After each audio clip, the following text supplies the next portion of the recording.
Good morning, good evening, good afternoon, everyone. To Zinnov and the entire team, thank you very much for allowing me to chat with you this morning.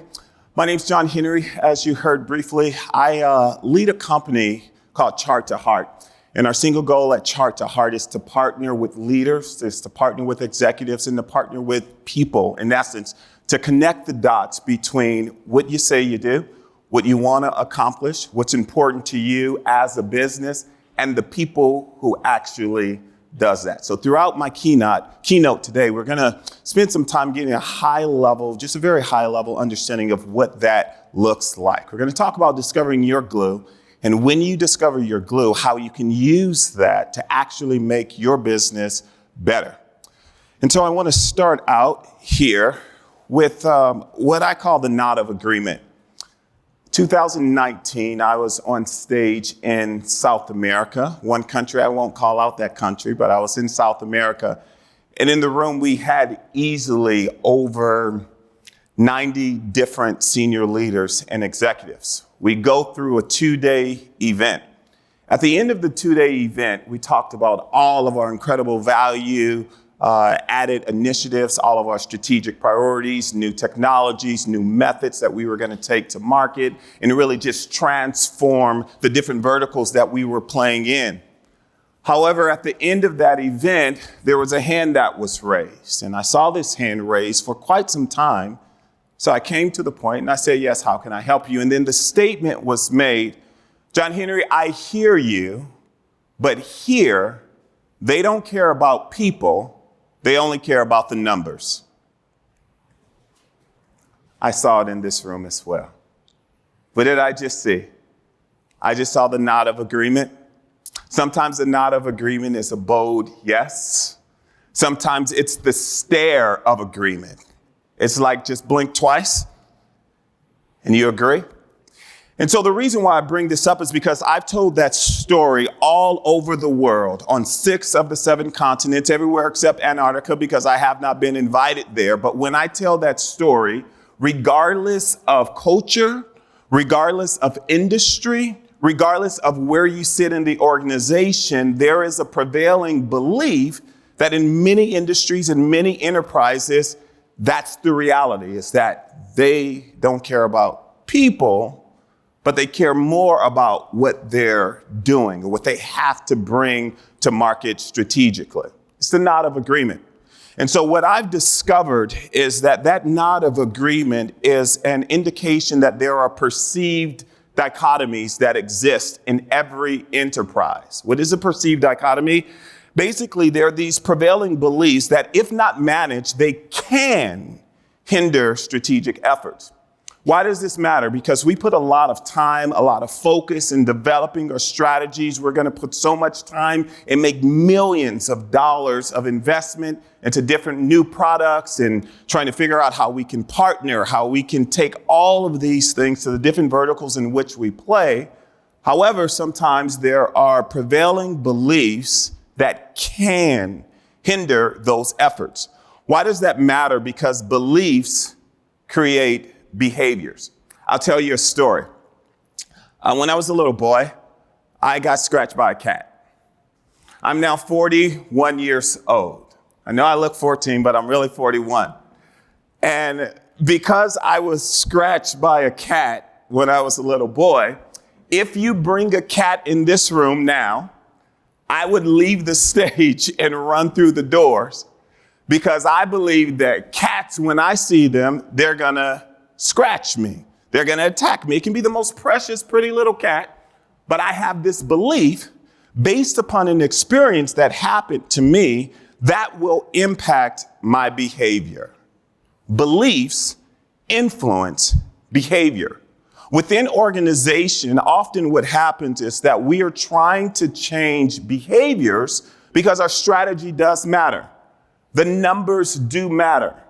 Meeting our deliverables and our timelines and our suspenses, they certainly do matter, but often there's this chasm between the work actually being done or how the work is being done and then the belief that exists behind it. And so what I've discovered is that there are 2 prevailing beliefs, and it ties back to this story.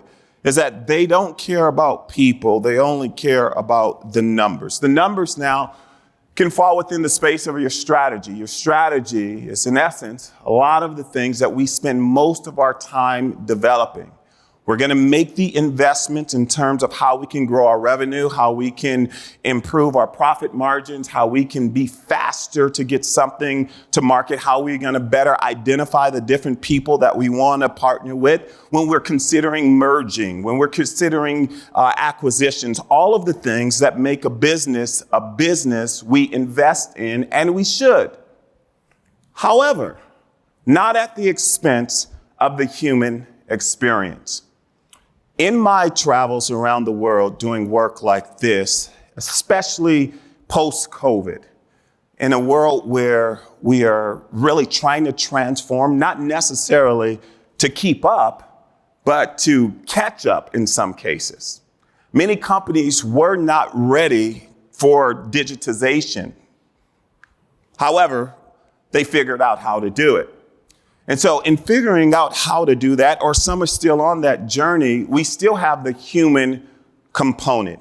In this space, in this vertical, quote unquote, I'm not sure if most companies are getting it right. Meaning that how we bridge the gap, how we address these perceived dichotomies, the chasms that are there. In some firms, you're doing very well. And that chasm is a lot smaller. But in some, it's a lot bigger. What I will say is that you will feel the impacts of that dichotomy. We feel it. We feel it in our need to iterate over and over and over again. We feel it in our need to go faster. We feel it in our need to rethink and reimagine how we're doing something. We feel it in our need to connect the dots. What do you mean by the dots? The dots are the things that are important, the things that we must do. And so what I offer for consideration is that these perceived beliefs, these dichotomies, the way that we make sure that they don't hinder our strategic efforts is by discovering our glue. How do we put all the pieces together? How do we connect the dots? How do we take what's on the chart and get it into the hearts of the people? When we get it into the hearts of the people, then the people will begin to accelerate our efforts towards what our intended outcomes and results are. And so it's not a dichotomy of either or, it's both and. People are important, our strategy is important. The key is to make sure that we can discover how and there is no silver bullet. It's unique for every organization how we can connect those dots. And what we do is we discover our glue. And so folks are probably saying, well, John Henry, what is that glue? I can't give you a clear definition because it's different for every firm. However, I can offer for consideration that your glue is exactly what's unique to you, that connects the dots, that eradicates the beliefs, that in some cases creates new intended beliefs that cause our people and our strategy to work in concert. They're in rhythm together. They're synchronized together. Everyone is in their right place, working together, moving in the same direction, moving the company, in some cases, industries forward together. Glue helps us to do that. And so it's very important to understand that these perceived dichotomies will exist. However, they don't have to hinder our strategic efforts. I want to provide for consideration a framework that I developed and I tweaked in many different countries. The reason why I say the glue is different based upon sometimes not even your company, but your team, based upon different cultural norms that exist. The glue in Bogota, Colombia may look different than the glue in Bangladesh. The glue in Singapore may look different than the glue in New York City. However, the components must be clearly defined. And so when we do that, I think that companies, in my experience, are not perfect, but they're better. They're not perfect, but they're stronger. They're not perfect, but they are much more efficient and effective. So I offer this framework for consideration. It's a cycle, a continual cycle that I encourage companies to kind of at least think about. And if we can commit to this cycle, what I've seen is our strategic efforts are much more successful because there's ownership and accountability at all levels of the organization. And that's the key. First step is you want to reveal what that belief is. How do you reveal that belief? Feedback is your friend. Feedback is your friend. Often decisions are made with regards to our strategic efforts in silos. We all sit in a conference room with only the key players, and the key players are often defined based upon expertise or leadership in a role. And so we're going to come together and we're going to put together a plan and we're going to roll it out. And the expectation is that everyone's going to not only get on board, but they're going to understand it. The challenge is behind those understanding that are beliefs. Those beliefs may accelerate or those beliefs may slow down adoption. Adoption matters, not only externally, but adoption matters internally. Feedback allows us to do that, discover our glue. What does that look like? I was in Shenzhen, China several years ago, and I sat down, and Shenzhen was an interesting place because diversity there looked different than one would call diversity here in the United States. When you think diversity in the United States, you're going to go to race, you're going to go to gender. Those are the two prominent ones.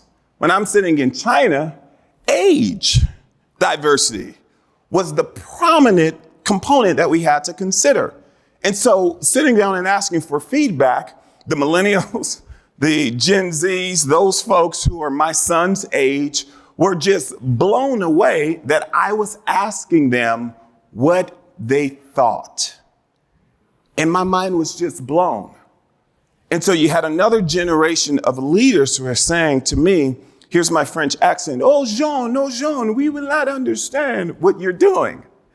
And so it was fascinating after we left, just the adoption that happened not only with this younger demographic, that was a key players within the firm, but then also the more seasoned, more professional leaders within the organization, because their feedback helped us to make appropriate tweaks because there was information that they knew based upon being on the line, actually doing the work that we were not aware of. Feedback matters. Feedback sends the message that I not only see you, but I hear you. And embedded in that feedback, we're going to discover those beliefs that's impacting the behaviors that's driving our strategy. In order to do that, empathy is a core component of that. Putting ourselves in someone else's shoes. One way that we can do that is just simply asking, how can I help? That's my question. Is how can I help? This reveals those perceived dichotomies that exist. From there, when we have an understanding of that, it's an opportunity. I'm going to remix this real time, folks, if you don't mind. I'm going to change recalibrate to reimagine so that it fits the theme of the Confluence, right? So when it's, there you go, round of applause, everybody. So we're going to remix it from recalibrate to reimagine. So it's revealed, we understand, and then we reimagine. What does reimagine mean? It means that what are those things that we can do differently to combat the belief? And how can we create new beliefs? What's the intended belief? What do we want them to believe about this product? What do we want them to believe about this software? We often do it in terms of an external facing component, but it matters very much within the organization as well. How we can connect that is really just start talking about our values. Our values are driving our decisions. We make sure that it's connected to our strategy and our results. If not, then we'll get to this phase and we will risk widening the chasm that does exist. We make sure that we've got clarity around our clients in our markets and that people know in a way that they understand at all levels of the organizations what's important and the role they play. That's important. After we reimagine, then the next part of this cycle is just to redeploy. We're going to go out and we're going to communicate. We're going to translate it in a way that everyone understands, from the CEO all the way to the receptionist, from the product manager all the way to the systems engineer. Everyone will know what the prevailing belief is, what the key results are, making sure that we understand where we're going and how what they do connects to the bigger picture. That makes your organization sticky. That makes your organization sticky. That's the glue. That's the glue. It's how when I know what's important to the business and how I know what I do connects to it, and we're all working in concert. I like to say everybody's running in the same direction. We're not running all over each other, but we've got clarity around our goal. We've got clarity around where we're going, what we're trying to accomplish. We understand how what I do connects to it. And then that's what a sticky organization looks like. I'd like to end with this very quick story.